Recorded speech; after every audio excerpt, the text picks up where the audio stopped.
बुद्धं शरणं गच्छामि धम्मं शरणं गच्छामि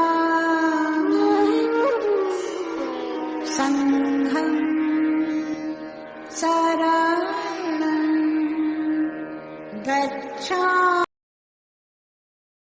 शांतीचा मध्य मार्ग देणारे करुणासागर तथागत महाकारुणी गौतम बुद्ध, भारतीय घटनेची शिल्पकार, क्रांतीसूर्य, प्रखंड पंडित, बोधिसत्व, परमपूज्य डॉक्टर बाबासाहेब आंबेडकर आणि सर्व महान मानव, सर्व महान माता यांच्या अप्रतिम अशा विचारांना, त्यांच्या त्यागाला आणि त्यांच्या कार्याला माझे पंचांग प्रणाम। दी बुद्धिस्ट सोसायटी ऑफ इंडिया अर्थात भारतीय बौद्ध महासभा, भारतीय बौद्ध महासभेच्या राष्ट्रीय संरक्षक ममता सागर वीराताई आंबेडकर, राष्ट्रीय सल्लागार बाळासाहेब आंबेडकर, राष्ट्रीय कार्याध्यक्ष डॉक्टर भीमराव साहेब आंबेडकर, सरसेनानी आनंदराजे आंबेडकर साहेब यांच्या धम्ममंगल कार्यास माझे वंदन। आपण बौद्ध अनुयायी म्हणजे कोणत्या वंशाचे, कोणत्या प्रांताचे, कोणत्या जातीचे नाही, तर माणसाने माणसाजवळ माणसासारखं वागणं म्हणजे काय आहे? धम्म आहे। आणि अशा नीतिमत्तेवर आधारलेल्या विज्ञानवादी अशा धम्मामध्ये आपण 2500 वर्षापासून बौद्ध अनुयायी काय करत आहोत? वर्षावास साजरा करत आहोत। म्हणजे तथागतांच्या अगोदर देखील ह्या वर्षावासात म्हणजे आषाढी पौर्णिमेच्या वेळेस महामाया मातेने देखील काय केलेलं होतं? सण साजरा केलेला होता। आणि त्यानंतर गर्भधारणा झालेली आहे। आणि तथागतांना जेव्हा सिद्धार्थाला धम्म प्राप्ती झालेली आहे, ज्ञान प्राप्ती झालेली आहे, तेव्हा काय केलेलं आहे की त्यांनी पुढे जाऊन हा धम्माचा प्रसार आणि प्रचार करत असताना पुढे भिक्खू वर्ग तयार केलेले आहेत। आणि त्या भिक्खू वर्गामार्फत जेव्हा विशाखाने काय केलेलं आहे की वर मागितलेला आहे, आणि त्या वरामध्ये एक महत्वाचा वर म्हणजे की हे जे माझे गुरुवर्य आहेत ते जेव्हा पाऊस म्हणजे वर्षाच्या दिवसात की वणवण ज्ञान साधनेसाठी फिरत असतात, ज्ञान देण्यासाठी फिरत असतात, त्या गुरुवर्यांना बंतेजींना की आजारी पडतात, मृत्युमुखी पडतात। आणि अशा वेळेस की त्यांना जो त्रास होतो तो त्रास होऊ नये म्हणून तिने काय मागितलं की तथागता या 3 महिन्यामध्ये, वर्षा म्हणजे पावसाच्या दिवसामध्ये, वास म्हणजे एका ठिकाणी स्थायिक राहणं, तर तथागता जे भिक्खू आजारी असतील त्यांनी तिथेच राहावं, त्यांची सेवा व्हावी। मी जोपर्यंत जिवंत आहे तोपर्यंत मी त्यांना 2 चिवर असावे। कारण जेव्हा तिची दासी, तिची जी सेविका आहे ती तिथे गेलेली आहे, तिने पाहिलेलं आहे की भिक्खूंकडे एकच चिवर आहे आणि ते देखील धुवायला टाकलेलं होतं, त्यामुळे वेगळंच तिने तिथे गेल्यावर पाहिलेलं आहे। आणि ते पाहून विशाखाला खूप दुःख झालेलं आहे आणि म्हणून विशाखाने सांगितलं की दुसरं चिवर देखील असावं आणि ते मी देईन। आणि म्हणून की तेव्हापासून तथागतांनी ते वर तिचे मान्य केलेले आहेत। आणि त्याच्यातलाच एक प्रमुख वर म्हणजे तुमच्या माझ्या हिताचा, सुखाचा आणि प्रगतीचा मार्ग म्हणजे वर्षावास। हा काय आहे? आपल्यासाठी एक मोठा सण आहे। कारण सण म्हणजे फक्त नाचणं, गाणं, मिरवणं किंवा मिरवणुकी काढणं का झालं का? नाही, सण म्हणजे बौद्ध अनुयायी ज्ञान संपादन करतात। आता ह्या दिवसामध्ये 3 महिन्यामध्ये पहा, गरमी असली तर गरमीने व्याकुळ असतो, थंडी असेल तर थंडीतून कुडकुडत असतो, पण वर्षावासाच्या दिवसामध्ये आपण स्थिर असतो। त्यामुळे जे ज्ञान आपण संपादन करणार आहोत ते काय होतं? आपल्याला लगेचच कॅचअप होतं आणि ते पुढे जाऊन आपल्या जीवनामध्ये एक चांगलं कुशल कर्म करण्याचा मार्ग होतो। आणि असाच मार्ग भारतीय बौद्धजन पंचायत समिती शाखा क्रमांक 448 आणि प्रबुद्ध सेवा संघ यांनी इथे जे वर्षावासाचे पुष्प घेतलेले आहे आणि त्याच्यातील प्रथम जे पुष्प आहे ते गुंफलेलं आहे आणि सेकंड जे पुष्प आहे ते हे म्हणतो मुली कोणी म्हणते नाही ज्यांनी गुंफलेलं आहे जे घेतलेलं आहे जाधव परिवाराने घेतलेला आहे आणि ते गुंफण्यासाठी त्यांनी मला जे प्राचारण केलेलं आहे बोलवलेलं आहे त्याबद्दल पहिल्या प्रथम मी त्यांची आभारी आहे. आणि पुष्प गुंफत असताना की आपण पुष्प का म्हणतो पुष्पाप्रमाणे प्रेरणा देणारे हे आपले महामानव आहेत.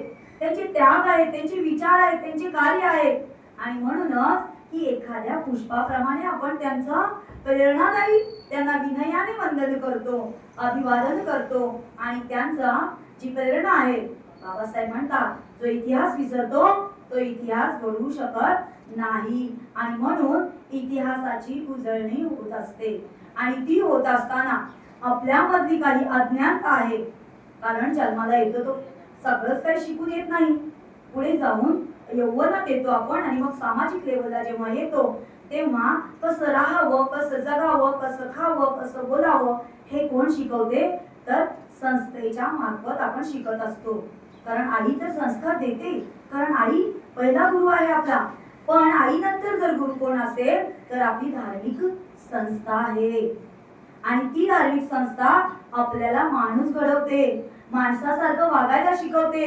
माणसामध्ये कसं बोलायचं ते शिकवते कसं उभं राहायचं ते शिकवते आणि त्याच अनुषंगाने आपण वर्षावासामध्ये काय होत असतो समाप्ती न करता आपण परिपूर्ण होत असतो म्हणजे आपल्यामधली काही अधोगती असेल काही अज्ञानता असेल ती काय होते की प्रगतीच्या मार्गाकडे आपण जात असतो आणि म्हणूनच आजचा जो विषय आहे तो खूप महत्त्वाचा आहे महत्त्वाचा म्हणजे याच्यासाठी की काही लोक फक्त धम्म जाणतात पण धम्म जाणून चालेल का नाही धम्माला जोडी विज्ञानाची असलीच पाहिजे कारण एकामेकाला जसं गाडीला दोन चाकं असतात आणि जर एक चाक जर आपण ओढलंच नाही तर गाडी चालेल का नाही ओढावी लागते मग ती गाडी आणि म्हणूनच ही दोन चाकं असल्याप्रमाणे धम्म आणि विज्ञान हे एका रथाची चाकं आहेत आणि म्हणून की काही जे लोक आहेत पहा आपण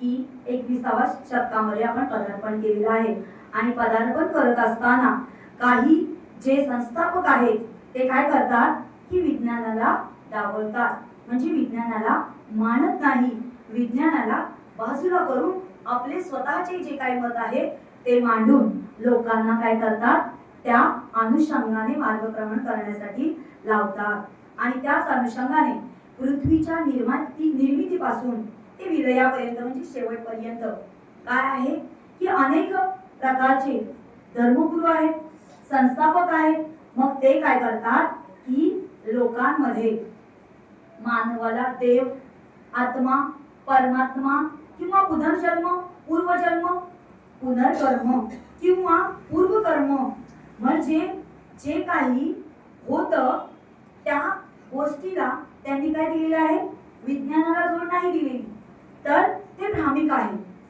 ते अचानक घडतं आणि अशा अनुषंगाने त्यांना गुंतवून ठेवलेलं आहे आणि गुंतवल्यामुळे त्या भीतीपोटी काय झालेले आहे त्यांच्याकडे अज्ञानता वाढलेली आहे आणि अज्ञानतेमुळे ते कुठे आहेत अंधश्रद्धेमध्ये आहेत म्हणजे डोळे असून दृष्टी असून ते काय आहेत अंधळे आहेत अशा प्रकारे की त्यांना अंधश्रद्धाळू करून ठेवलेला आहे या जगाचा कर्ता करविता कोण आहे तर परमेश्वर आहे ईश्वर आहे देव आहे या जगाचा सर्वस्व तो आहे आणि अशी समजूत लोकांमध्ये पेरली गेलेली आहे आणि त्यामुळे लोक काय करतात की ऋषी मुनी साधू संत ब्राह्मण बुवा बाबा यांच्याकडे काय करतात धावत येतात जातात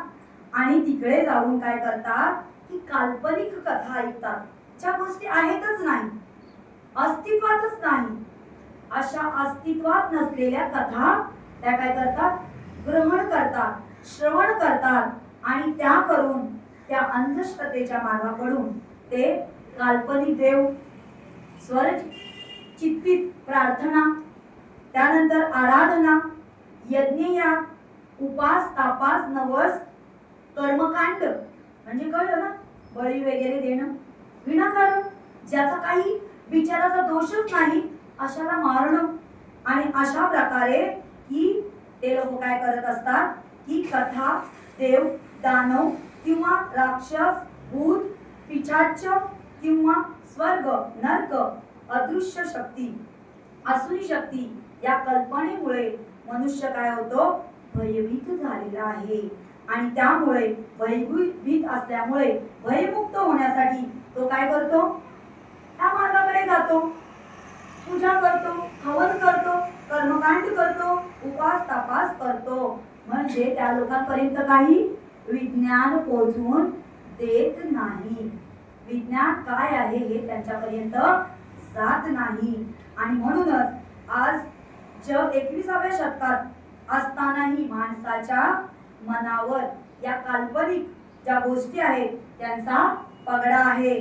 आणि तो पगडा असल्यामुळे त्यांना काय होतं की हजारो वर्षापूर्वी, म्हणजे माझ्या सासूने केलं, माझ्या पंजीने केलं, माझ्या बाबांनी केलं, माझ्या पंजांनी केलं म्हणून काय करत असतात की पारंपरिक देवधर्म, अंधश्रद्धा, कर्मकांड करत असतात आणि अंधश्रद्धाळू बनून राहतात आणि पारंपरिक गोष्टींकडे लक्ष देत राहतात. त्यामुळे काय झालेलं आहे की त्यांना स्वतः काय करायचं, काय नाही करायचं हे कळतच नाही.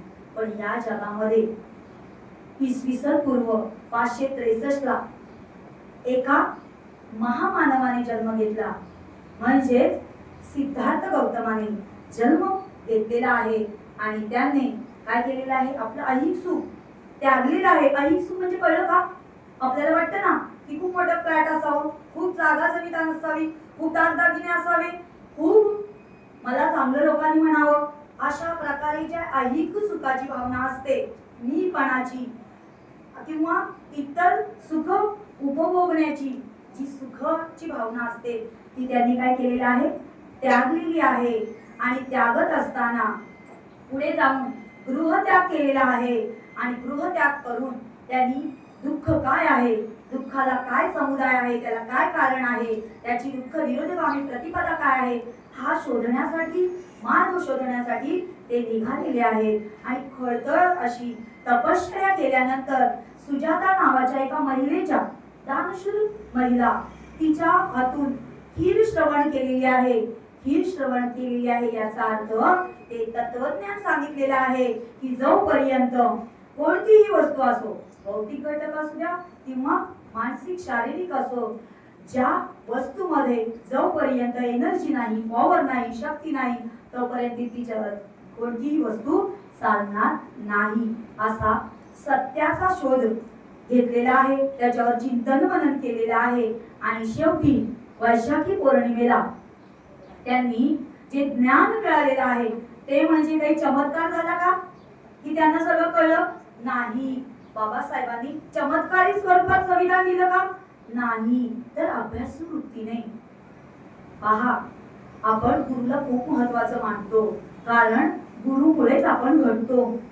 आणि म्हणून सिद्धार्थ गौतम देखील त्यांना गुरु लाभलेले आहेत. जे 8 ब्राह्मण ज्यांनी त्यांचं भविष्य सांगितलं ना पुढे जाऊन, ते काय झालेले आहेत, त्यांचे गुरु झालेले आहेत. भारद्वाज असू द्या, उदकराकृत असू द्या, जे जे ऋषी मुनी होते त्या ऋषी मुनींकडून त्यांनी शिक्षण घेतलेलं आहे. त्यांनी प्रत्येक एक गोष्टीचं शिक्षण घेऊन त्यांनी नंतर मग स्वतः 6 वर्ष तपश्चर्या देखील केलं, शरीराला त्राण देऊन पण पाहिलं, म्हणजे उपवास तापास देखील करून पाहिलं, पण काही सार्थक झालेलं नाही.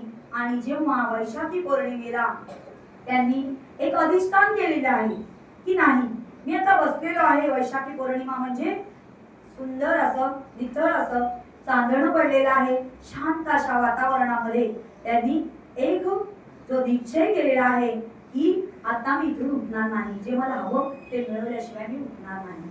आणि त्याच अनुषंगाने त्यांना ज्ञानप्राप्ती झालेली आहे. ज्ञानप्राप्ती झाली म्हणजे की त्यांना कळलेलं आहे काय चांगलं आणि काय वाईट. मग चांगलं काय आहे तर माणसाने माणसाजवळ चांगलं वागणं, बोलणं, करणं, आचरणात्मक धम्म आचरण करणं किंवा आपल्या हातून चांगल्या गोष्टी घडणं. मग वाईट गोष्टी काय आहेत तर काय लोभ, मोह, ईर्ष्या, गर्व, ज्या गोष्टी आहेत ह्या कशा आहेत, ह्या तृष्णा आहे, ती घाण आहे, ती महत्वाची त्यांनी काय केलेली आहे टाकून दिलेली आहे. आणि त्याच प्रणालीवर त्यांनी काय केलेलं आहे की या प्रवाहामार्फत काय केलेलं आहे, जो विरुद्ध प्रवाह आहे म्हणजे आतापर्यंत सांगितलेला अंधश्रद्धा कशी निर्माण केलेली आहे, विज्ञान कसं त्यांच्या बरोबर पोहोचवलेलं नाही पर्यंत, तर तो जो प्रवाह आहे त्याच्या विरुद्ध काय केलेला आहे, बंड पुकारलेला आहे. मानवाला काल्पनिक गोष्टीपासून मुक्त केलं. म्हणजे धम्म म्हणजे जर आपल्याला जाणून घ्यायचा असेल तर त्याचा धम्म हा कसा आहे, विज्ञानावर आधारलेला आहे, तर्कावर आधारलेला आहे, मानवाला ज्ञानी बनवतो, त्यानंतर मानवाला सत्याचा मार्ग शिकवतो, मानवतावादी, बुद्धिवादी, समतावादी, कर्मवादी बनवणारा धम्म आहे. आणि म्हणून भगवान बुद्धांनी प्रगती मार्गाकडे आपल्याला नेणारा मार्ग सांगितलेला आहे, दुःखातून मुक्त करणारा मार्ग सांगितलेला आहे आणि हाच खरा जीवन मार्ग आहे. भगवान बुद्धांच्या धम्मात काय आहे की ज्या गोष्टी आतापर्यंत आपण ऐकलं त्या त्यांच्या विरुद्ध आहे. बुद्धांच्या धम्मामध्ये काय आहे, कर्मकांड नाही, पुनर्जन्म नाही, आत्मा परमात्मा नाही, उपास तापास नाही, स्वर्ग नरक नाही. म्हणजे ह्या सगळ्या गोष्टींना काय केलेलं आहे, नकार दिलेला आहे. आणि म्हणून बाबासाहेबांनी आपल्याला बुद्ध आणि धम्म ग्रंथामध्ये जे त्रिपिटक आहे ते कोणी लिहिलेलं होतं, ब्राह्मणांनी. मग ते काय करणार, त्याच्याच अनुषंगाने लिहिणार. पण आपल्या ह्या मातेने, आपल्या ह्या पित्याने काय केलेलं आहे, आपली इतकी काळजी घेतलेली आहे ना, आपल्यावर इतकं प्रेम केलेलं आहे ना की त्या त्रिपिटकातलं पूर्ण पठन करून, चिंतन मनन करून सार आहे ना तो नेमकाच बुद्ध आणि धम्म या ग्रंथामध्ये तुम्हा आम्हाला सोयीस्कर पडावं आणि वाचन करून आपल्यामध्ये हा धम्म त्याच्यामध्ये रुजला पाहिजे. आणि म्हणून आपल्याला दिलेला आहे आणि त्या मार्फत बाबासाहेबांनी सांगितलेलं आहे धम्म, अधम्म आणि सतधम्म काय आहे. मग धम्म काय आहे तर जीवन सुचिता राखणे. कधी राखणार आहोत, जेव्हा आपण धम्म आचरणात्मक आचरण करणार आहोत, तेव्हा कायाने, वाचेने, मनाने आपण काय करणार आहोत, चांगलं वागणार आहोत, बोलणार आहोत, दुसऱ्या प्रती चांगलं इच्छिणार आहोत, तेव्हाच काय होणार आहे, जीवन सुचिता राखणार आहोत. त्यानंतर जीवनात पूर्णता साधन म्हणजे काय आहे, धम्म आहे.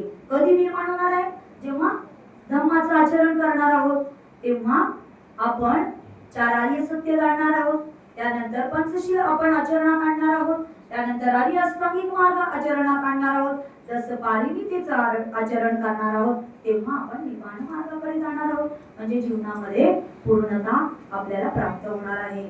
त्यानंतर निपाण प्राप्त म्हणजे दस पारिमितेचं जे अवलंबन करतात, आचरण करतात, त्यांना निपाण प्राप्त होतं. म्हणजे तथागतांना निपाण प्राप्त झालेला आहे, बाबासाहेबांना महापरिनिर्वाण लाभलेला आहे.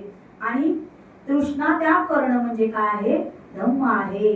तृष्णा म्हणजे आता सांगितलेल्या तृष्णा, राग, द्वेष, मोह, माया, गर्व, ह्या काय आहे तृष्णा आहेत, त्या काय केले पाहिजे, आपण टाकून दिल्या पाहिजे. त्यानंतर सर्व संस्कार अनित्य आहेत म्हणजे प्रत्युत्तर समुत्पाद, प्रत्येक गोष्ट ही कायम नाही आहे, बदलत आहे. मी आता जे मगाशी बोलली ती पुढे बोलत चालेल का, नाही चालणार, कारण जग हे कसं आहे, सतत बदलत आहे, त्यामुळे उत्क्रांती आहे. आणि म्हणून सर्व संस्कार हे कसे आहेत, अनित्य आहेत. हे मानणे म्हणजे काय आहे, धम्म आहे. कर्म हे जगातील नैतिक अवस्थेवर आधारलेले आहे. कर्म म्हणजे जसे करावे तसे भरावे. आपण जे काही करणार आहोत त्याच अनुषंगाने आपल्याला फळ मिळणार आहे. त्याच अनुषंगाने लोक आपल्याकडे बघणार आहेत, बोलणार आहेत. त्याच विनयाने आपल्याला आदर सन्मान करणार आहे. त्यानंतर अधम्म काय आहे? मगाशी सांगितल्याप्रमाणे अधम्म काय आहे? तर चमत्कारावर विश्वास ठेवणे काय आहे? अधम्म आहे. त्यानंतर दैवी चमत्कार विश्वास ठेवणं म्हणजे अधम्म आहे. ईश्वरावर विश्वास ठेवणं म्हणजे काय आहे? अधम्म आहे. त्यानंतर ब्रह्म सायुज्यावर आधारलेला धम्म आहे, हे मानणं म्हणजे काय आहे? अधम्म आहे. त्यानंतर आत्म्यावर विश्वास ठेवणं, आत्मा आहे का? आपण विज्ञानमध्ये आहोत, त्यामुळे आपण जाणतो की आपल्यासोबत काय जातं? फक्त आपलं शरीर. पण आता मगाशी सांगितल्याप्रमाणे त्यांचे त्याग, त्यांचा विचार, त्यांचे कार्य हे काय आहे? आपल्या बरोबर आहे. म्हणजे आत्मा आहे का?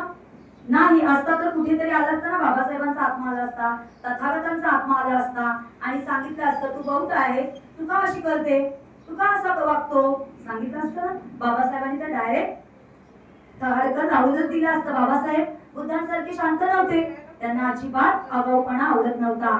त्यामुळे की आपण काय केलं पाहिजे? आत्म्यावर विश्वास ठेवणं म्हणजे काय आहे? अधम्म आहे. त्यानंतर यज्ञयाग करणं, याच्यावर विश्वास ठेवणं म्हणजे काय आहे? अधम्म आहे. यज्ञयाग करतात ना, की माझ्या घरामध्ये सुख समृद्धी यावं म्हणून यज्ञयाग करतात आणि त्याच्यामध्ये तेल वगैरे टाकत राहतात. अशा प्रकारे की त्यानंतर आधुनिक अनुमानावर विश्वास ठेवणे म्हणजे काय आहे? अधम्म आहे.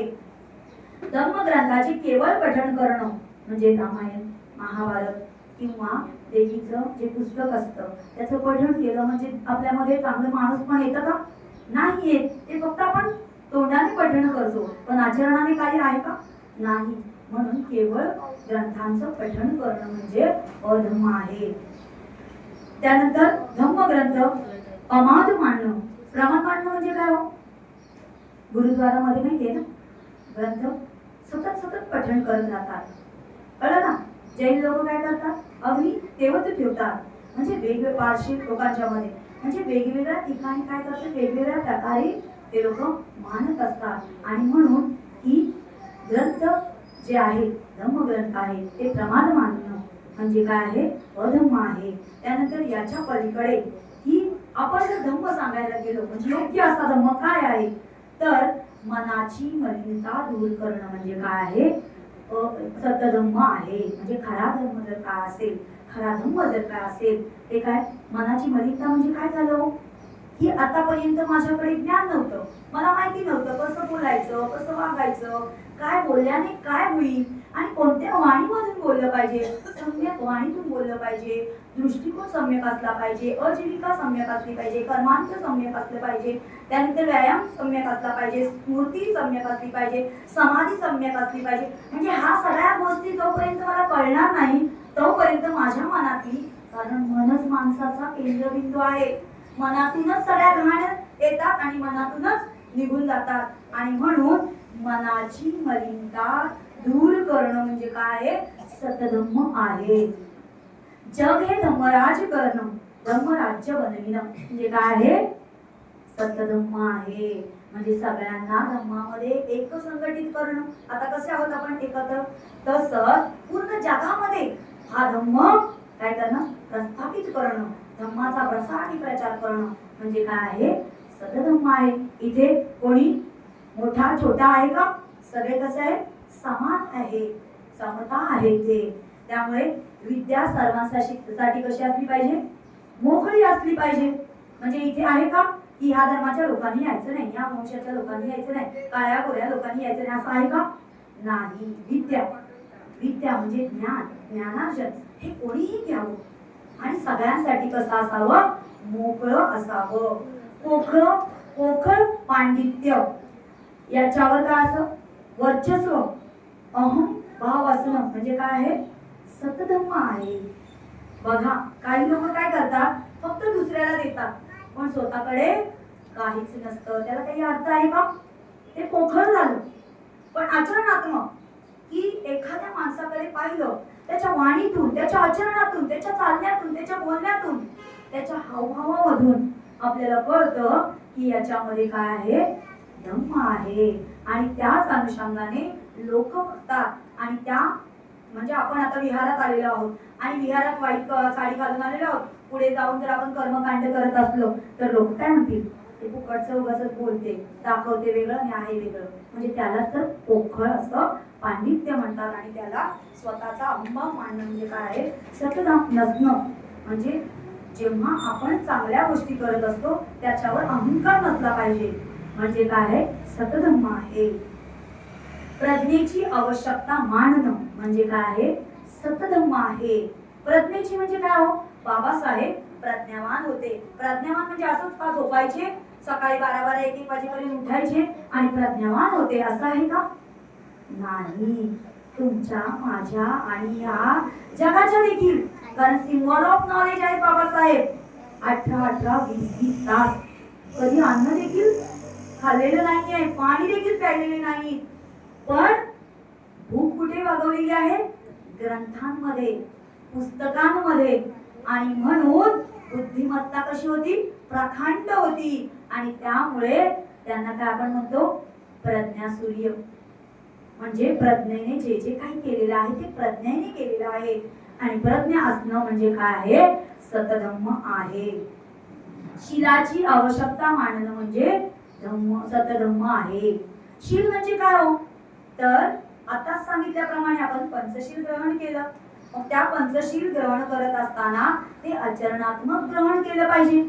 जर आपण कोणाची तरी हत्या करत असू, चोरी करत असू, किंवा एखाद्याला पर पुरुष किंवा पर स्त्रीला आपण आई समान असेल आणि तिला वेगळंच काहीतरी बोलत असू, तर ते उद्धटपणा म्हणजे चांगलं आहे का? त्यानंतर जे काही बोलू ते खोटं बोलत आहे किंवा अपशब्द बोलत आहे आणि काहीतरी व्यसन करून येत आहे, तर लोक चांगलं म्हणतील का? नाही. तर ह्या सगळ्या कार्यांमधून 5 शील जर आपण आचरणात आणलं तर आपण कसे होणार आहोत, शीलवान होणार आहोत. त्यामुळे लोक काय म्हणणार, शीलवान आहे का? आपल्याकडे बघण्याचा दृष्टिकोन कसा असणार आहे, शीलवान आहे. असे बाबासाहेब कसे होते, आपले शीलवान होते. आणि म्हणून शीलाची आवश्यकता मानणे म्हणजे काय आहे, सतधम्म आहे. त्यानंतर करुणेची भावना असणे, मानणे म्हणजे काय आहे, सतधम्म आहे.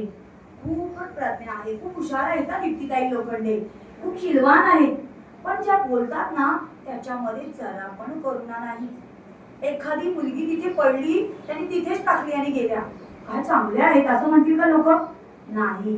पण ते जर त्या मुलीला प्राणाच्या पलीकडे उचलून आणलं आणि तिला वाचवलं, तिला पाणी पाजलं, तर लोक काय म्हणतील, अरे खरंच हा यांच्यामध्ये धम्म आहे. त्या शीलवान तर आहेतच, प्रज्ञेचा वापर तर करतातच, पण करुणा देखील खूप आहे. म्हणजे करुणेला मानणं म्हणजे काय आहे, सतधम्म आहे. आणि त्याच नंतर प्रज्ञा आहे, करुणा आहे, शील आहे, सगळं आहे. पण जर मैत्रीत नसेल तर, आता आपण जे बोलतोय ते कसं बोलत आहोत, मैत्री भावनेतून बोलत आहोत. तुमची एक मैत्रीण तुम्हाला सांगत आहे काय चांगलं, काय वाईट, काय विज्ञान, काय धम्म आहे ना, म्हणजे मैत्री असणं किंवा मानणं म्हणजे काय, सतधम्म आहे. माणसाचे मोठेपण हे जन्मावर नसून कशावर आहे, तर कर्मावर असते. हे मानणे म्हणजे सतधम्म आहे. माणसाचे मोठेपण म्हणजे बाबासाहेबांचं मोठेपण, बाबासाहेब किती मोठे होते हे बघतो का आपण? उंचीने किती मोठे होते, शिक्षणाने किती मोठे होते? नाही. तर त्यांनी केलेले जे करुणा आहे आपल्याप्रती, त्यांनी केलेली जी दान पारिता आहे, त्यांनी आपल्याला दिलेला जो धम्म आहे, त्यांनी आपल्याला दिलेला जो खातो तो घास आणि घेतो तो श्वास, हा काय केलेला आहे, त्यांनी कर्म केलेले आहे. ते चांगले कुशल कर्म त्यांच्या हातून घडलेले आहेत. आणि म्हणून माणूस जन्माने नाही, कोणत्या साथीत, कोणत्या एरियात, कोणत्या घरात काही त्याच्याशी लेनदेन नसतं, तर माणसाच्या कर्मावर अवलंबून असतो. आणि म्हणून हे मानणं म्हणजे काय आहे, सतधम्म आहे. त्यानंतर माणसातील भेद नष्ट करणं, म्हणजे आता सांगितलं की हा इकडचाच आहे, हा विरार वरूनच येतोय, ही सुमन लाल डोंगर वरूनच आलेली आहे, असं करून चालेल का? किंवा हा वेगळ्याच जातीचा आहे, हा आमच्याच गल्लीतला नाही, किंवा हा काळाचा आहे, या बुटकाचा आहे, या गोराचा आहे का असं? नाही. म्हणजे सगळे कसे आहेत? समान आहेत. माणूस माणूसच आहे हे मानणं म्हणजे काय आहे? माणसातील भेद नष्ट करणं म्हणजे काय? सतधम्म आहे. मग हा जो धम्म आहे तो कसा आहे? बुद्धीच्या कसोटीवर, नीतिमत्तेवर अवलंबलेला आहे आणि विज्ञानाशी कसा आहे? सुसंगत. म्हणजे जशी मैत्रीण कशी वेगवेगळ्या विचाराच्या असतात, मैत्रिणी देखील सोबत चालतो ना आपण, तसे दोघेही सुसंगत म्हणजे सोबत आहे. आणि म्हणून बाबासाहेबांनी काय केलेलं आहे की हा धम्मग्रंथामध्ये लिहत असताना की हा जो धम्म आहे तो माणसाला काय करतो की ज्ञानी बनवतो, सदाचारी बनवतो, मानवतावादी बनवतो, प्रबुद्ध बनवतो. आणि म्हणून की असा जो माणूस आहे त्याचा नेहमीच काय होतो? सन्मान होतो. म्हणजे हे काय पाहिलं आता आपण? धम्म पाहिला. मग विज्ञान काय आहे? विज्ञान म्हणजे काय? तर विज्ञान म्हणजे भौतिक शास्त्राचे ज्ञान. आता आपण जे इथे आहोत ते काय करतो आहोत की सामाजिक लेवलला आपण कसं वागलं पाहिजे, कसं बोललं पाहिजे, कसं जगलं पाहिजे, कसं बसलं पाहिजे हे ज्ञान घेतो. पण भौतिक जे ज्ञान आहे ते कुठे आहे की काळापासून विज्ञान अस्तित्वात आहे. आणि विज्ञान हे कसं आहे? ज्ञान पवित्र आहे. विज्ञान हे कसं आहे? नम्र आहे. विज्ञान कसं आहे? प्रामाणिक आहे. विज्ञान कधी खोटं बोलतं का हो? तुम्ही पहा, एका जर वेगळ्या इंजिन बरोबर वेगळ्या गाडीचं इंजिन जोडलं तर चालेल का? रेल्वेचं इंजिन आणलं आणि बसला लावलं, चालेल का? नाही. विज्ञान हे सहन करत नाही. म्हणजे विज्ञान कसं आहे? प्रामाणिक आहे आणि सर्वांसाठी कसं आहे? मोकळं आहे आणि जिज्ञासू वृत्ती आहे त्याच्यामध्ये. तसेच ते सावध देखील आहे. म्हणजे चुकीचं करताना काय करतं? बाजूला होतं आणि चांगलं करताना पुढे होत असतं. आणि म्हणून की आपल्याला की विज्ञानाचा दावा म्हणजे करत असताना आपण प्रश्न उत्तरे जर द्यायचे असतील तर हीच विज्ञानाची ओळख आहे. एखादा प्रयोग सिद्ध झाला तर ते काय करतात की एखाद्या गोष्टीसाठी काय करतात? प्रयोग करतात आणि तो प्रयोग केल्यानंतर तो योग्य तऱ्हेने झाला तर ते कोणाला घाबरत नाही. ते त्याचा प्रयोग दाखवतात आणि त्या अनुषंगाने की कितीही लोकांना आवडो नाही आवडो पण जे सत्य आहे ते दाखवण्यासाठी ते घाबरत नाहीत. आणि अशा प्रकारे की विज्ञान ईश्वर परमेश्वर काही मानत नाही किंवा कोणाची पर्वा करत नाही. कोणाला आवडेल कोणाला नाही आवडेल, विज्ञानाला त्याच्याशी काही लेनदेन नाही. आणि म्हणून भगवान बुद्धाने ईश्वर, आत्मा, स्वर्ग ह्या कल्पना काय केलेल्या आहेत? नाकारलेल्या आहेत. आणि त्या अनुषंगाने विज्ञानाची व्याख्या करताना म्हणावेसे वाटते की विज्ञान म्हणजे बुद्ध व बुद्ध म्हणजे विज्ञान असे म्हटले पाहिजे. म्हणजे का बरं? कारण विज्ञान जसे मत आहे तसं मत बुद्धांचे देखील आहे. आणि कसाही जरी आपण फरक केला तरी भगवान बुद्ध हे काय आहे? महावैज्ञानिक आहेत, अतुलनीय महापुरुष आहेत आणि शास्त्रज्ञ आहेत. त्यांनी सुखी जीवन मार्गाचा काय केलेला आहे? जो मार्ग आहे तो शोधून मानवाला दिलेला आहे. आणि तर्कशास्त्र विज्ञानावर, बुद्धिमत्तेवर अवलंबलेला आधारित असा विज्ञानी जो आहे हा धम्म सांगितलेला आहे. अनेक बुद्धिवंतांनी, विज्ञानवादी लोकांनी मांडले आहे.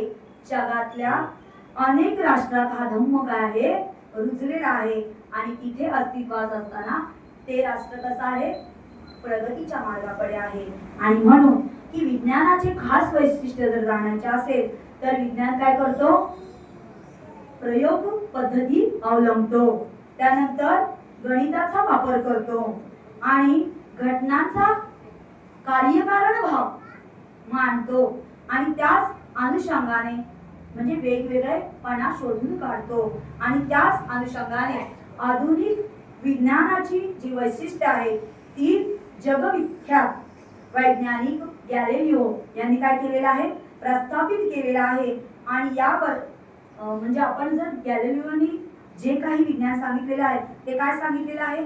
की ते तुरुंगात होते आणि ते म्हणाले की पृथ्वी काय आहे, सपाट आहे, म्हणून त्यांना तुरुंगात ठेवलं. आणि पुढे जाऊन मग काय केलं की सूर्याभोवती फिरत आहे हे पाहिलेलं आहे. आणि हे पाहिलं असता की त्यांनी काय केलेलं आहे की ते स्वतः महावैज्ञानिक ठरलेलेच आहेत. पण 1643 ला त्यांचे निधन झाल्यानंतर लगेचच कोणाचा जन्म झालेला आहे, न्यूटनचा जन्म झालेला आहे. आणि न्यूटनचा जन्म झाल्यावर न्यूटननी काय केलेलं आहे की सिद्धांत सांगितलेला आहे.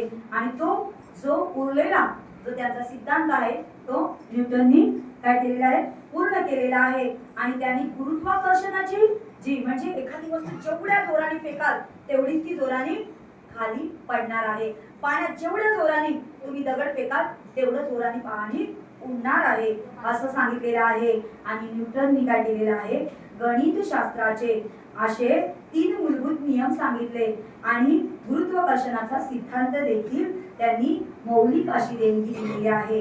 आणि गृहीतकावरून निगमनापर्यंत निष्कर्ष काढण्याची त्यांनी काय केलेलं आहे, त्यांनी त्यांचा सिद्धांत मांडलेला आहे. आणि वातावरण प्रतिक्रिया यांचा शोध लावलेला आहे. मानवाला नवीन दृष्टी दिलेली आहे. आणि एक काळ असा होता की त्या काळी लोक काय होती, अधर्मात होते ना. काय करत होते माणसं, लोकांना धर्माने असं आकर्षण होतं की धर्माचं की माणसामध्ये माणूस काय म्हणत होतो की सृष्टी कशी आहे की त्याचा एक निर्माण करता आहे. आणि जन्म मृत्यू कर्म फळ आत्मा परमात्मा या गोष्टी लोक परलोक याच्यामध्ये काय रहस्य होतं आणि फार जिज्ञासू होती. आणि आज आपण पाहतो की विज्ञानाने केलेल्या परिवर्तनामुळे विज्ञानाचा फार मोठा लोकांवर प्रभाव पडलेला आहे. आणि लोक विज्ञानाला मानायला लागलेले आहेत, फार महत्त्व द्यायला लागलेले आहेत. परंतु जीवनात विज्ञानाला जितके महत्त्व आहे तितकेच महत्त्व धम्माला देखील दिले पाहिजे. का बरं, विज्ञान भौतिक गोष्टी सांगतो पण धम्म काय सांगतो, आचरणात्मक गोष्टी सांगतो. आणि म्हणूनच आपण जितके विज्ञान महत्त्वाचे आहे तितकेच गरजेचे काय आहे, धम्म देखील आहे. आपण जर पाहिलं तर प्राकृतिक आणि शक्तीच्या गोष्टी आहेत त्यांच्या मागे दडलेल्या नियमाचे अध्ययन म्हणजे विज्ञान होय. म्हणजे विज्ञान मानतं का आत्मा परमात्मा, मानतं का की नाही कोणीतरी आत्मा येईल त्या मशीन मध्ये जाईल ती मशीन चालू होईल असं कधी सांगितलंय का कोणत्या तरी शास्त्रज्ञाने, कोणत्या तरी इंजिनियरने की थांबा ताई जरा 2 मिनिटं थांबा, एक आत्मा येणार आहे आणि लगेचच गाडी स्टार्ट होणार आहे, सांगितलंय का, नाही सांगितलंय. जगात ज्या ज्या क्रिया प्रतिक्रिया होतात त्या योग्य रीतीने जाणून घेणं आणि त्याची निष्कर्षण करणं किंवा निरीक्षण करणं, प्रयोगाने पडताळून पाहणं याचे नाव काय आहे, विज्ञान आहे. विज्ञान माणसाला भौतिक सुख देणारे आहे परंतु माणसाचे फक्त भौतिक सुखाने भागत नाही तर माणसाला मानसिक सुखाची देखील काय आहे तितकीच गरज आहे. आणि म्हणून मानसिक सुख जर त्याची पूर्तता करायची असेल तर विज्ञान करू शकत नाही. करू शकतो का, किती जरी मशिनरी तयार केल्या, चहा देणारा किंवा पाणी देणारा, कचरा काढणारा, पण जी स्त्री काढेल किंवा जो माणूस काढेल तो कचरा ती मशीन काढते का, नाही. आणि म्हणून की धम्माशिवाय कोणताच पर्याय नाही. धम्म ही कसं आहे, निर्मळ जीवन जगण्याची एक आहे की मार्ग आहे. आणि म्हणून धम्म माणसाला काय करतो, कर्तव्य काय आहे, अकर्तव्य काय आहे, कुशल कर्म काय आहे, अकुशल कर्म काय आहे, निश्चित समजावून सांगतो, शिकवतो. माणसाला चारित्रिक आणि नैतिक मूल्याचं मापन कसं करायचं ते सांगतं. त्याचे आचरण करण्यासाठी एक मर्यादा किंवा आचारसंहिता धम्मामध्ये ठरवून येते आणि देता येते. आणि मग धम्म माणसाला जीवनात काही चांगल्या नियम किंवा सदाचार, सद्गुण, चांगले विचार, चांगले कर्म, चांगले दृष्टिकोन अवगत करण्यास सांगतो आणि त्याला दुष्कर्म करण्यापासून परावृत्त करतो. म्हणजे दुष्कर्म करण्यासाठी बाजूला टाकतो आणि त्याच मार्गाने दुष्कर्मापासून त्याला दूर करण्याकरिता उपायही देऊन ठेवतो. अशा प्रकारे धम्म आणि विज्ञानातील फरक, परंतु धम्म आणि विज्ञान हा दोघांचा हेतू एकच आहे की मानवाला सुखी करणं, माणसाचं कल्याण जाणणं, किंवा जशी रथाच्या पाठी दोन चाकं आहेत तशीच चाकं म्हणजे काय आहे, धम्म आणि विज्ञान आहे. धम्म माणसाला भौतिक सुखापेक्षा मानसिक समाधान देत असतं. इह लोक सांगतो आणि परलोक कल्पना जी आहे म्हणजे स्वर्ग, देव, आत्मा, परमात्मा, पुनर्जन्म, मोक्ष, काल्पनिक गोष्टी च्यावर विश्वास न ठेवणं म्हणजे ज्या निर्माण होतात ह्या गोष्टी त्यांच्यापासून दूर करतो. हे जग एका देवाने किंवा एखाद्या दैवी शक्तीने निर्माण झालेलं आहे.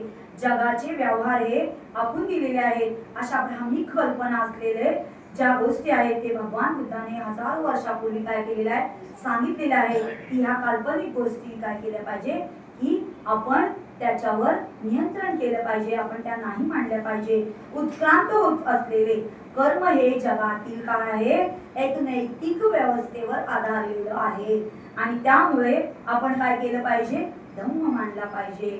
धम्म जर ज्याप्रमाणे विज्ञान आहे तसाच धम्म हा देखील काय आहे की अशा गोष्टींवर विश्वास ठेवत नाही. विज्ञान देखील अशा गोष्टींवर विश्वास ठेवत नाही आणि म्हणून ईश्वराची अस्तित्व सिद्ध करणं हे देखील विज्ञान मानत नाही, तसा धम्म देखील मानत नाही. जगाचा कोणी निर्माता नाही हे धम्म सांगतो, तसंच ही विज्ञान देखील सांगतो की इथे पृथ्वी तळावर आपोआप निर्मिती झालेली आहे, एकापासून एक असे निर्माण झालेले आहे आणि म्हणून ही काल्पनिक गोष्टीवर जे विश्वास मानत नाही म्हणजे काय आहे, धम्म आहे. आणि विज्ञान देखील तसाच करत असतो. हे जग ईश्वराने बनवलेलं आहे, तर मग जगात इतकी अनित्रिकता का आहे आणि म्हणून हे जग कसं आहे की निर्माण केलेले आहे. तर या जगात भगवान बुद्धाने आपल्या धम्मात कर्माला महत्व दिलेलं आहे की कोणी निर्माण केलेलं नाही, तर कर्मातून एखाद्याच्या चांगल्या कर्मातून काय झालेलं आहे की महत्वाचं स्थान आहे कर्माला. भगवान बुद्ध म्हणतात तुम्ही जसं करणार आहात तसं तुम्हाला मिळणार आहे. तुम्ही ज्याप्रमाणे समोरच्या बरोबर बोलणार आहात, वागणार आहात, दान करणार आहात, त्याप्रमाणे तो माणूस तुमच्या प्रती विनयाने तुम्हाला आदर सन्मान करणार आहे. त्या दुसरी गोष्ट म्हणजे जन्मात कर्म नाही, तर कर्मामध्ये आपण ओळखलं पाहिजे माणसाला की हा मोठ्या घरचा आहे म्हणून तो मोठा असं नाही, तर तो चांगल्या विचारांचा आहे, चांगलं कार्य करतो, चांगला त्याग करतो समाजाप्रती. अशा प्रमाणे काय केलं पाहिजे की आपण देही याची डोळा पहा आपल्या मुक्तीचा सोहळा म्हणजे आपल्या मुक्तीचा सोहळा म्हणजे अत्तदीपभव. तुकाराम महाराज म्हणतात तर की आपण स्वतःच पहा, तुम्ही चांगलं वागा, चांगलं बोला, चांगलं करा, मग तुमचं मन स्थिर राहील, चित्त स्थिर राहील आणि मग ते जे काय अनुभव मिळतील ना ते तुम्ही स्वतः अनुभव घ्या. अशा प्रकारे काय होतंय की तथागताने सांगितलेलं आहे सर्व पापस्स करणं कुसलस असंपदा सचिद पर्यदपनम एतं बुद्धान शासनम.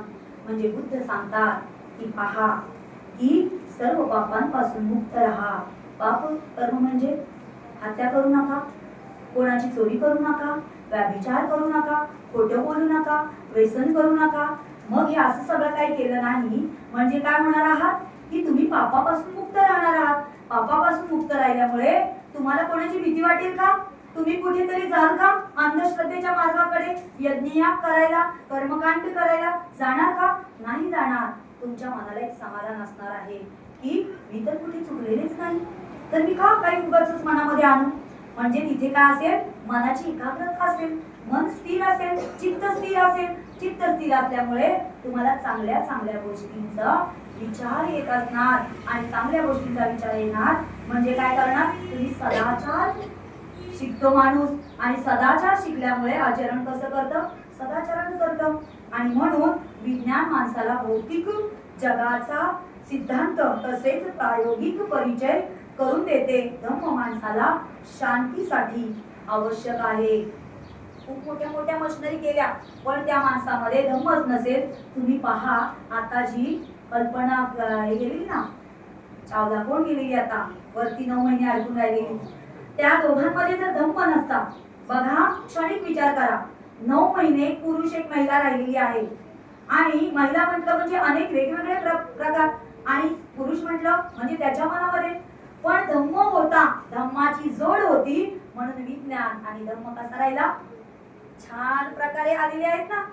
म्हणजे धम्माबरोबर विज्ञान पाहिजे आणि विज्ञानाबरोबर धम्माची जोडी असणं गरजेचं आहे आणि त्याचा मनाचा समतोल कायम राखण्यासाठी धम्म सहाय्य करतो. धम्माने माणसात स्थिरता येते आणि माणसाचे जीवन निर्मळ आणि निर्दोष बनतं. आणि विज्ञान माणसाला काय करतो, भौतिक साख्य उपलब्ध करून देतं. अशा तऱ्हेने धम्म आणि विज्ञान दोन्ही आपापल्या परीने काय आहेत, उपयुक्तच आहेत, महत्वाचेच आहेत, परंतु विज्ञानावर धम्माचा अंकुश असणं आवश्यक आहे. अंकुश म्हणजे कळलं ना, पगडा असणं गरजेचं आहे. नुसतं मशिनरी, नुसते रेल्वे चालक, नुसतेच रिक्षा चालक होऊन चालेल का? त्याच्यामध्ये धम्म नसेल तर किती ऍक्सिडेंट होतील, विचार करा ना तुम्ही. आणि म्हणूनच की कारण जगात वैज्ञानिक आविष्काराची सर्वात सुदत्ता आणि समृद्धी निर्माण होऊन मानव समाजात आपापसात सुख शांती निर्माण होणार असल्यामुळे धम्माची किंवा संस्कारांची जगात काही आवश्यकता ना. धम्मा विज्ञानवाद्याचा फाजील असा अहंकार आहे. काही जे शास्त्रज्ञ आहेत, काही जे विज्ञानवादी आहेत, त्यांना काय वाटतं की काय करायचं आहे धम्म, कशाला हवा धम्म, पण नाही, धम्म असणं गरजेचं आहे. आणि म्हणून अलीकडे अमेरिकेतील अत्यंत आवश्यक वाटणाऱ्या अतिरिक्त हल्ल्याने जगापुढे दाखवून दिलेलं आहे की विज्ञान असून म्हणजे अणुशक्तीचे किती मोठे मोठे बॉम्ब टाकतात, पण तिथे धम्म नसेल तर काय होतं, मोठे मोठे युद्ध होते, हे सिद्ध होतं. म्हणून धम्माला सुद्धा विज्ञानाशी संगत असणं गरजेचं आहे. धम्माने विज्ञानासोबत राहून मानवाला विज्ञानाबरोबर सदाचार, प्रज्ञाशील, करुणा, मानवता, समता आणि मैत्री भावना हे काय केलेले आहे, शिकवणे फार महत्वाचं आहे. म्हणून धम्म हे कार्य करतो की जसे कार्य करेल तसं काय मिळणार आहे, आपल्याला फळ मिळणार आहे. आणि म्हणून माणूस आणि माणसाशी असलेलं नातं हे कसं असलं पाहिजे, जगाशी नाते जोडत असताना बुद्धत्व किंवा बुद्धीचं तत्व असणं गरजेचं आहे. तो त्याचा महत्वाचा पाया आहे. मानवाला दुःखमुक्त करणे म्हणजे काय आहे, धम्म कार्य करणं आहे. जगात विज्ञानाला जर धम्माची जोड नसेल तर अन्न वस्त्राच्या भयंकर अशा स्पर्धामुळे काय होणार आहे, जगामध्ये पूर्ण विध्वंसक वातावरण म्हणजे काही क्षणातच जग नष्ट होईल. आणि म्हणून मानव व जीव जंतू प्राणी नष्ट होतील. आणि कारण आज प्रत्येक देशामध्ये काय आहे, करोडो रुपयाचे अन्न वस्त्र साठे आहे आणि तिथे जगासमोर विनाश दिसत असताना या 21व्या शतकामध्ये आपण जात असताना पुढील शतकाच्या अखेरीस जग विज्ञानाने तयार केलेल्या अणुशक्तीमुळे नष्ट होईल असे थोर विचारवंतांचं भाकीत आहे. आहे ना सुरू आहे की नाही, युद्ध आहे तिथे थोडासा धम्म कोणीतरी जाऊन सांगितला की इथे युद्ध थांबवा, एकमेकाला मारू नका, ह्या भौतिक गोष्टी ज्या आहेत त्याच्याने आपण सुखी नाही होणार आहोत, कोणी गेलं तर पुन्हा येणार नाही आहे, किंवा माणसानं मारलं तर या पृथ्वीतलावर कोण राहणार आहे. म्हणजे हे एकमेकांना प्रेम करणं गरजेचं आहे, एकमेकाला आपलंसं मानणं गरजेचं आहे. म्हणून पृथ्वी पूर्वीपेक्षा अधिक वाढत आहे. आज खऱ्या अर्थाच्या म्हणजे धम्माच्या अभावामुळे विज्ञानाने मानवी समाजाला फार मोठा धोका निर्माण केलेला आहे. आपण जाणतोय पण ते लोक जाणत आहेत का, नाही जाणत. त्यामुळे तिथे काय आहे की भयभीत वातावरण आहे. माणसाला चंद्रावर उतरणारा जरी विज्ञान यशस्वी झालेला असला तरी त्याच्या मनाला चंद्राची शीलता जी मात्र ते देऊ शकत नाही. बघा, चंद्रावर जाईल पण त्याचं मन शांत नसेल तर, मन बेचैन असेल तर, मनात भीती असेल तर तो तिथे थांबेल का, की बापरे मी एकटाच आलोय, मरून जाईल ना घाबरून. म्हणजे मनाची शांती देखील खूप महत्वाची आहे. विज्ञानामुळे मनुष्य चंद्रावर किंवा मंगळावर प्रभुत्व करू शकलेला आहे. म्हणून माणसाच्या मनातील परस्पर द्वेष, परस्पर किंवा मत्सर जो आहे त्या मत्सर आपोआपच नष्ट होणार नाही. तर त्याच्यासाठी काय केलं पाहिजे की लोभ किंवा द्वेष, मत्सर जर नष्ट झाल्याशिवाय माणसाचे मन शांत होणार नाही आणि निर्मळ राहणार नाही, तथा मानव जातीला सुख शांती लाभणार नाही. विज्ञानामुळे कितीही प्रगती झाली तरी देखील मानवाला चंद्रावर किंवा मंगळावर जाण्यासाठी जगाचा स्वामी झाला तरी त्याला माणसाला आज जे नियमाला किंवा वस्तू किंवा त्याच्या ज्या काही गोष्टी सत्कर्माला किंवा तुच्छ मानता येणार नाही. असं तसेच काम, क्रोध, मत्सर, मोह, माया या ज्या विज्ञानाच्या शक्तिवंत जमाट्यामध्ये निरुपयोगी जो द्रवी होणारा जो नाही विज्ञानाने निर्माण केलेल्या अवकाशयानही भगवान बुद्धाने सांगितलेल्या धम्मपदातील किंवा गाथेनुसार सदाचाराचे पालन केले पाहिजे. ते केल्याने काय होणार आहे, त्या विज्ञानाला धम्माची जोड असल्यामुळे काय होणार आहे की त्या गोष्टी ज्या आहेत त्या सुखकारक होणार आहे किंवा आरोग्याला लाभ होणार आहे, मनाला शांती मिळणार आहे. आणि म्हणून की मगाशी सांगितल्याप्रमाणे आपण काय केलं पाहिजे, सर्व पापातून मुक्त झालं पाहिजे. त्यानंतर कोणत्याही तऱ्हेची कायेने, वाचेने, मनाने जे काही कर्म आहे ते कसे केले पाहिजे, कुशल कर्म केले पाहिजे. आणि त्याच अनुषंगाने आपण काय केलं पाहिजे, आपल्या जीवनामध्ये सुख आपणच अत्यधिक भव अशा प्रकारे आपण काय केलं पाहिजे, सुख निर्माण केलं पाहिजे. म्हणजे की धम्म हा कसा आहे, निर्मळ जगण्याची कसोटी आहे. आणि म्हणून धम्म मार्ग जगत असताना आपण काय केलं पाहिजे, मैत्री भाव किंवा बंधुभाव प्रस्थापित करण्याचा मार्ग आहे. आणि म्हणून प्रगतीचा मार्ग आहे. माणसामध्ये भेद नष्ट करणारा धम्म आहे. असा हा धम्म मैत्री प्रेरणारा आहे आणि विश्व रचनेत मूळ शोधून त्यावर मात करण्याची शक्ती प्राप्त करणारा आहे. विज्ञानाचे ध्येय जरी असल्यामुळे ते कोणतेही अशक्य गोष्ट साध्य करू शकले आहे खरे, परंतु त्यामध्ये जर टेस्ट ट्यूब बेबी तयार करतात परीक्षा नळीमध्ये किंवा पात्रामध्ये, पण तिच्यामध्ये संस्कार नसतील तर तो माणूस माणसासारखा वागेल का? पहा तुम्ही, बाळ तयार झाले भौतिक गोष्टीतून सजीव शास्त्राने केले, जीवशास्त्राने, पण त्याच्यावर संस्कार कोण करणार आहे, मानवच करणार आहे. म्हणजे तिथे देखील काय आहे, धम्मच वेळेला उपयोगी पडणार आहे. म्हणजे की विज्ञानाने नवा जीव जन्माला घातला तरी देखील त्या जीवाला सद्गुणी किंवा सदाचारी करण्यासाठी जीवात प्रज्ञा किंवा शील, करुणा, मैत्री गुणाची आवश्यकता आहे. तथा हे सद्गुण विज्ञान निर्माण करू शकत नाही, हे फक्त धम्मच देऊ शकतो. आणि म्हणून धम्म कार्य धम्माशिवाय होऊ शकत नाही. म्हणून विज्ञान मानवाला चराचराने व निसर्गाने अवलंबन करून देऊन काय केलेलं आहे, कारण सद्गुणाची निर्मिती करण्यासाठी धम्माशिवाय दुसरे कोणतेही साधन नाही. आणि हा लांबलेला विषय मी इथेच थांबवत आहे.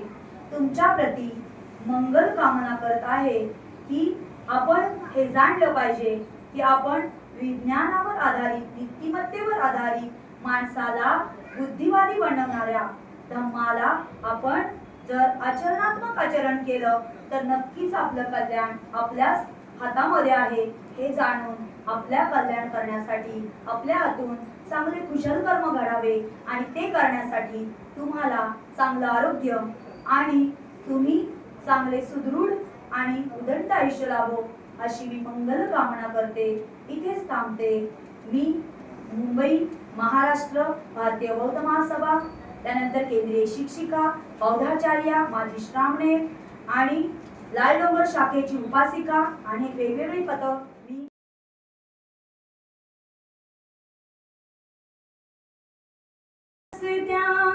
त्यांच्या सीमा नाही झाल्या अजरामर या भूमीवर. एक राणी गौतमाची, एक राणी ती भीमाची.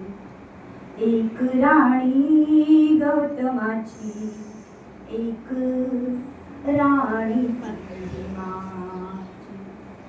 विरहाने ती व्याकुळ यशोधरा, तरी न चंचल होई. कुणाला बोले व्यथा मनाची, थकलेली ती रमाई. एक होती निर्मळ मनाची, दुसरी नव्हती लोभी धनाची. दोघींची एकच जीवन कहाणी, एक राणी गौतमाची, एक राणी ती भीमाची. यशोधरेच्या त्यागापायी गौतम झाले बुद्ध. रमामुळेही जिंकले भीमानी जातीयतेचे युद्ध. एक सांज दीप एक पणती, दोघीही प्रकाश देती. दोघींची एकच जीवन कहाणी, एक राणी गौतमाची, एक राणी ती भीमाची. यशोधराई थोर भारतीय नारी होऊन गेली, तशी मनोहर रमादिनांची वात्सल्याई झाली. एक भक्ती दुसरी शक्ती, दोघींमुळेही या दीप्तीला मिळते ही स्फूर्ती. एक राणी गौतमाची, एक राणी ती भीमाची. एक राणी गौतमाची, एक राणी ती भीमाची. Thank you.